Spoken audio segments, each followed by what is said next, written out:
História da Redenção, capítulo 25. O primeiro advento de Cristo. Fui conduzido ao tempo em que Jesus devia assumir a natureza humana, humilhar-se como homem e sofrer as tentações de Satanás. Seu nascimento foi destituído de grandeza mundana. Ele nasceu em um estábulo e teve por berço uma manjedoura. Contudo, seu nascimento foi muito mais honrado do que o de qualquer dos filhos dos homens.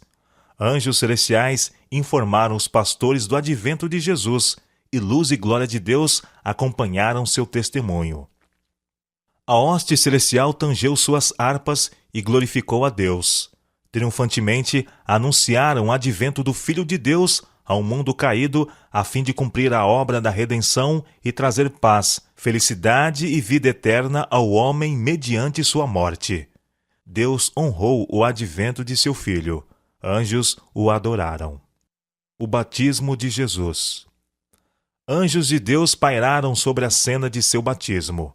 O Espírito Santo desceu sob a forma de uma pomba e resplandeceu sobre ele. E ficando o povo grandemente admirado, com os olhos fixos nele, ouviu-se do céu a voz do Pai dizendo: Tu és meu Filho amado, em ti me comprazo. João não estava certo de que era o Salvador que viera para ser por ele batizado no Jordão, mas Deus lhe prometera um sinal pelo qual conheceria o Cordeiro de Deus. Aquele sinal foi dado ao repousar sobre Jesus a pomba celestial, e a glória de Deus resplandeceu em redor dele. João estendeu a mão, apontando para Jesus, e com grande voz exclamou: Eis o Cordeiro de Deus, que tira o pecado do mundo. O ministério de João. João informou seus discípulos de que Jesus era o Messias prometido, o Salvador do mundo. Quando sua obra estava a terminar-se, ensinou seus discípulos a olharem para Jesus e segui-lo como o grande mestre. A vida de João foi triste e abnegada. Ele anunciou o primeiro advento de Cristo, mas não lhe foi prometido testemunhar seus milagres e gozar do poder manifestado por ele. João sabia que quando Jesus se estabelecesse como ensinador, ele, João, deveria morrer. Sua voz raras vezes era ouvida, exceto no deserto. Sua vida era solitária. Não se apegou à família de seu pai para gozar de sua companhia, mas deixou-os a fim de cumprir sua missão. Multidões abandonavam as atarefadas cidades e aldeias e arrebanhavam-se no deserto para ouvirem as palavras do maravilhoso profeta. João punha o machado à raiz da árvore, reprovava o pecado, sem temer as consequências, e preparava o caminho para o Cordeiro de Deus.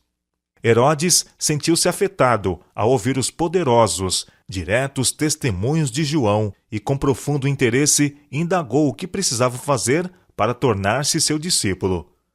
João estava familiarizado com o fato de que ele estava prestes a casar-se com a mulher de seu irmão, estando o marido ainda vivo, e fielmente declarou a Herodes que isto não era lícito. Herodes não estava disposto a fazer qualquer sacrifício. Casou-se com a esposa de seu irmão, e por sua influência apoderou-se de João e o aprisionou, com o propósito, porém, de libertá-lo. Enquanto confinado na prisão, João ouviu por intermédio de seus discípulos a respeito das poderosas obras de Jesus. Ele não podia ouvir suas graciosas palavras, mas os discípulos informavam-no e confortavam-no com o que ouviam. Logo foi decapitado por influência da esposa de Herodes. Vi que os mais humildes discípulos que seguiam a Jesus testemunhavam seus milagres e ouviam as confortadoras palavras que saíam de seus lábios. Eram maiores do que João Batista, isto é, foram mais exaltados e honrados, e tiveram mais gozo na vida. João viera no espírito e virtude de Elias, para proclamar o primeiro advento de Jesus. Representava os que sairiam no espírito e virtude de Elias, para anunciar o dia da ira e o segundo advento de Jesus. A tentação. Depois do batismo de Jesus no Jordão, foi ele conduzido pelo Espírito ao deserto, para ser tentado pelo diabo. O Espírito Santo o havia preparado para aquela cena especial de atrozes tentações. 40 dias foi tentado por Satanás, e nesses dias nada comeu. Tudo em redor dele era desagradável, e de modo que a natureza humana seria levado a recuar. Ele estava com as feras e com o diabo, em um lugar desolado, solitário. O Filho de Deus estava pálido e emaciado pelo jejum e sofrimento. Seu caminho, porém, estava traçado, e ele deveria cumprir a obra que viera fazer. Satanás tirou vantagens dos sofrimentos do Filho de Deus e preparou-se para assediá-lo com múltiplas tentações, esperando obter vitória sobre ele, porque se humilhara como um homem. Satanás chegou-se com esta tentação: se és filho de Deus, manda que estas pedras se transformem em pães. Ele tentou Jesus a condescender em dar-lhe prova de ser ele o Messias, exercendo o seu poder divino. Jesus brandamente lhe respondeu: está escrito, não só de pão viverá o homem, mas de toda a palavra que procede da boca de Deus. Satanás estava a procurar discussão com Jesus quanto a ser ele o Filho de Deus. Referiu-se à sua condição fraca e sofredora, e jactanciosamente afirmou que era mais forte do que Jesus.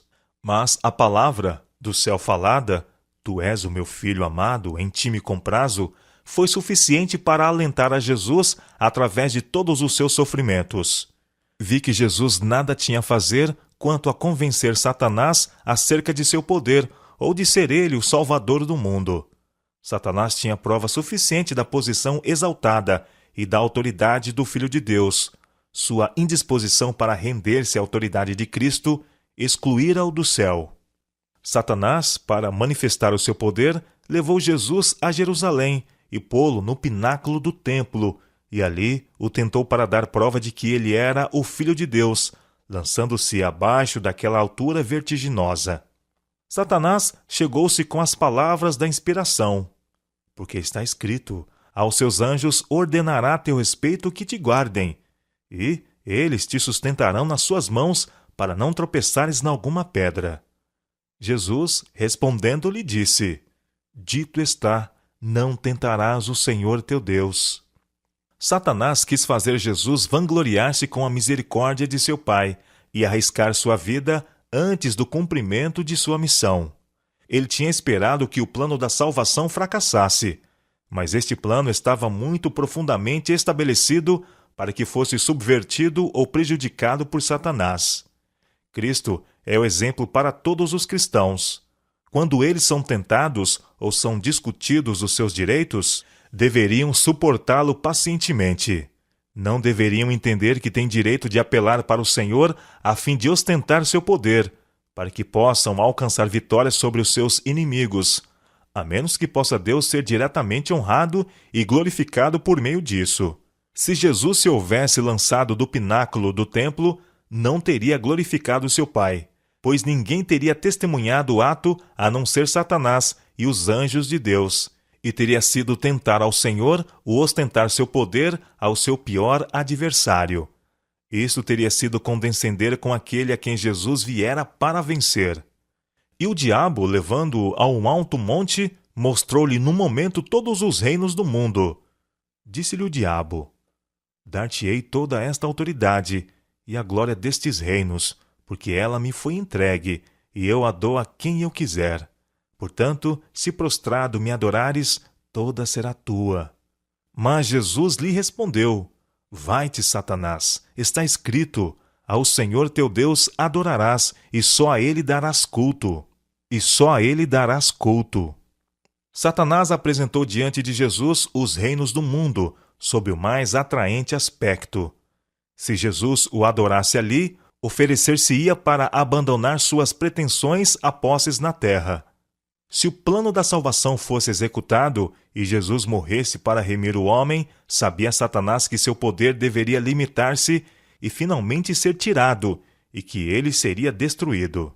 Portanto, foi seu meditado plano impedir, sendo possível, o cumprimento da grande obra que havia sido começada pelo Filho de Deus. Se o plano da redenção humana falhasse, Satanás conservaria o reino a que tinha ele então pretensões, e sendo ele bem-sucedido, lisonjeava-se de que reinaria em oposição ao Deus do céu.